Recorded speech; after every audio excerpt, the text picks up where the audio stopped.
हम में से ज्यादातर लोग statue of liberty, Big Ben और व्हाइट हाउस से वाकिफ हैं।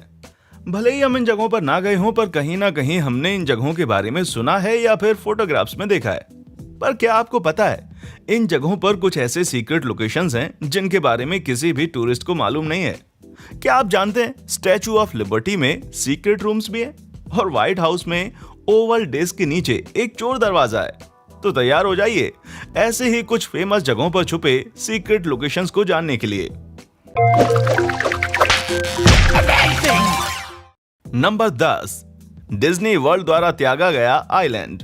आज डिज्नी वर्ल्ड के पास 4 पार्क्स हैं, Epcot, animal kingdom, Hollywood studios और मैजिक किंगडम। पर उनके पास एक 5वां पार्क भी था जो बाकी सब पार्क्स के बीच में लोकेटेड था। इसका उद्घाटन 1974 में हुआ था और इसे आइलैंड के रूप में जाना जाता था, पर बाद में उन्होंने इसका नाम डिस्कवरी आइलैंड रखा। इस पार्क की थीम वाइल्ड लाइफ पर बेस्ड थी, पर कुछ कारणों की वजह से साल 1999 में इसे बंद करना पड़ा, जब डिज्नी ने एक नया पार्क खोला जिसका नाम था एनिमल किंगडम, क्योंकि डिज्नी को लगा कि उनके विजिटर्स बहुत ही सैचुरेटेड हैं। बीतते वक्त के साथ लोग इस आइलैंड को भूल गए, पर आखिरकार साल 2009 में शेन पेरेज नाम के एक आदमी ने सिक्योरिटी वालों से नजर बचाकर इस आइलैंड तक स्विमिंग करके एंट्री की। इस जगह को एक्सप्लोर करते हुए उसने यहाँ के खाली पिंजरों, पुराने एम्प्लॉयज और यहाँ तक कि जार में संरक्षित रेप्टाइल्स के भी फोटोग्राफ्स निकाले, जिसके लिए डिज्नी ने उनकी एंट्री को हमेशा के लिए बैन कर दिया। कहा जाता है कि डिज्नी इस पार्क को वापस खोलना चाहता था, पर अब ये प्लान्स भी ड्रॉप कर दिया है। इसी बीच डिज्नीलैंड के एक दूसरे तट पर सीक्रेट लोकेशन है जिसे क्लब 33 के नाम से जाना जाता है। पार्क में यही एक जगह है जहां शराब का सेवन किया जा सकता है। इस क्लब को ज्वाइन करने की फीस सिर्फ और सिर्फ $10,000 और $3500 ईयरली है। इतनी फीस सुनकर तो मैकडक भी पीछे हट जाए। Number 9, statue of liberty. Statue of liberty एक ऐसी महिला है जिसके कदमों के नीचे बहुत से सीक्रेट्स छुपे हुए हैं। यहाँ तक कि एक कमरा भी स्टैचू की नींव फोर्ट वुड के शीर्ष पर बनाई गई है, जिसे 1807 में बनाया गया था।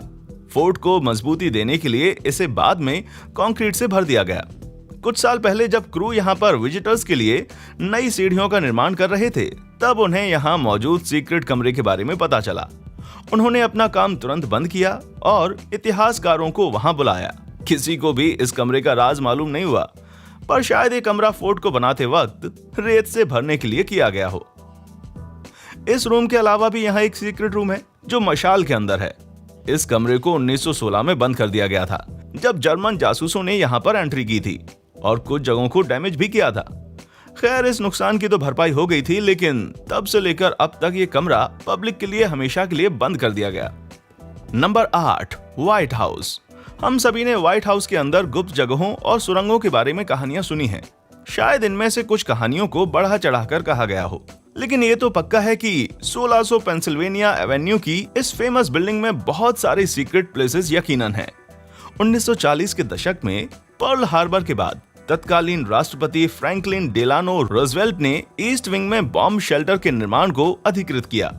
सुरक्षा कारणों से करंट प्रेसिडेंट के भी खुद के सीक्रेट डोर्स हैं। साल 2010 में जर्नलिस्ट तब उत्सुक हो गए जब वेस्ट विंग के बाहर कुछ निर्माण का काम शुरू हुआ था।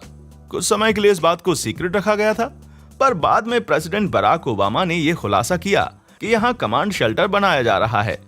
ईस्ट विंग में मौजूद ट्रैपडोर आसानी से ओवल डेस्क से एक्सेस किया जा सकता था, इसलिए ओवल डेस्क को कुछ दिनों के लिए बंद करके नया गुप्त स्थान तय किया गया जो वेस्ट विंग के कमांड सेंटर से कनेक्ट होता था।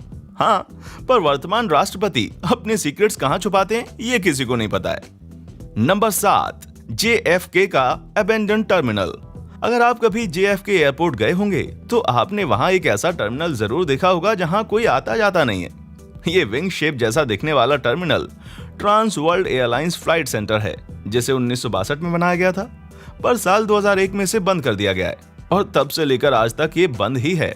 इतने सालों में बहुत से रीडेवलपमेंट प्लान सामने आए, जिसमें रेस्टोरेंट से लेकर एविएशन म्यूजियम तक बनाने के प्लान्स प्रपोज किए गए थे, पर किसी भी प्लान पर अमल नहीं किया गया।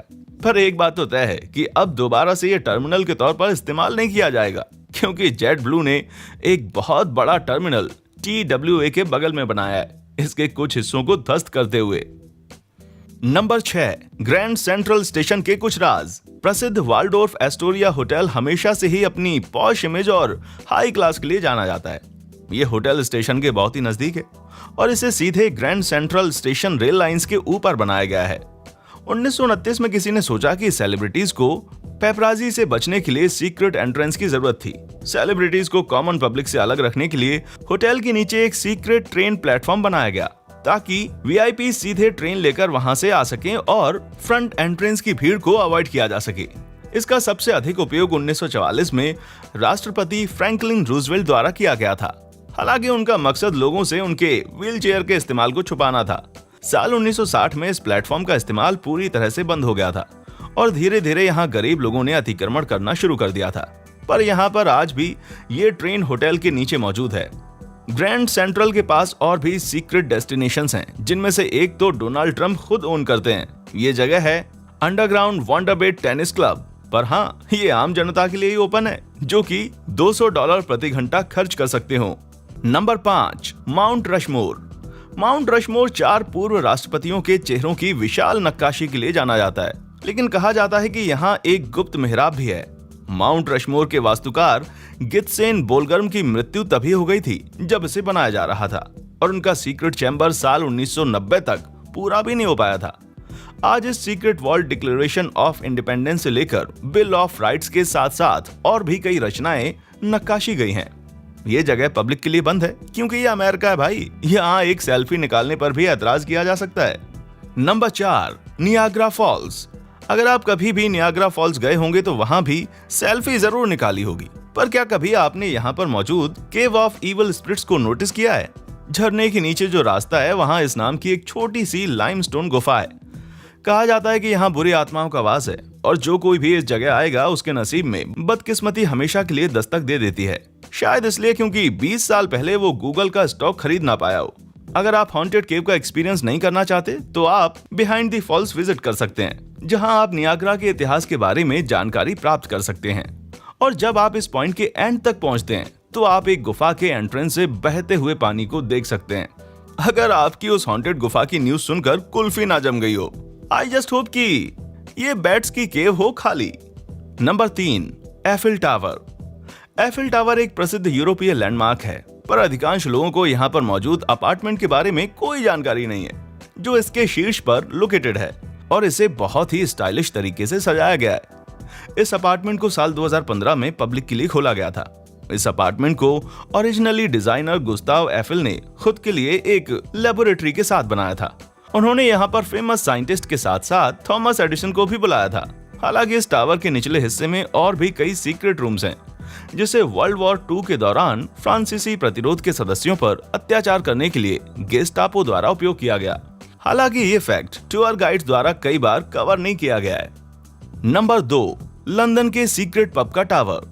टावर ऑफ लंदन वास्तव में एक टावर नहीं है, बल्कि 900 साल पुराना एक महल है, जिसे ऐतिहासिक रूप से एक किले के रूप में इस्तेमाल किया गया है और यहाँ तक कि ये गैंगस्टर्स के छुपने का ठिकाना है। आज ये योमन वार्डर्स या बीफिएटर्स का घर है, जो महल के लाल गार्बेट सेरेमोनियल संरक्षक हैं। आज ये टूर गाइड के तौर पर काम कर रहे हैं, लेकिन बहुत से लोगों को ये नहीं मालूम कि ये इसी कैसल के अंदर अपने परिवार के साथ रहते हैं। येमन वार्डर्स और उनके परिवार की सेवा करने के लिए यहाँ पर सीक्रेट पब भी बनाए गए हैं।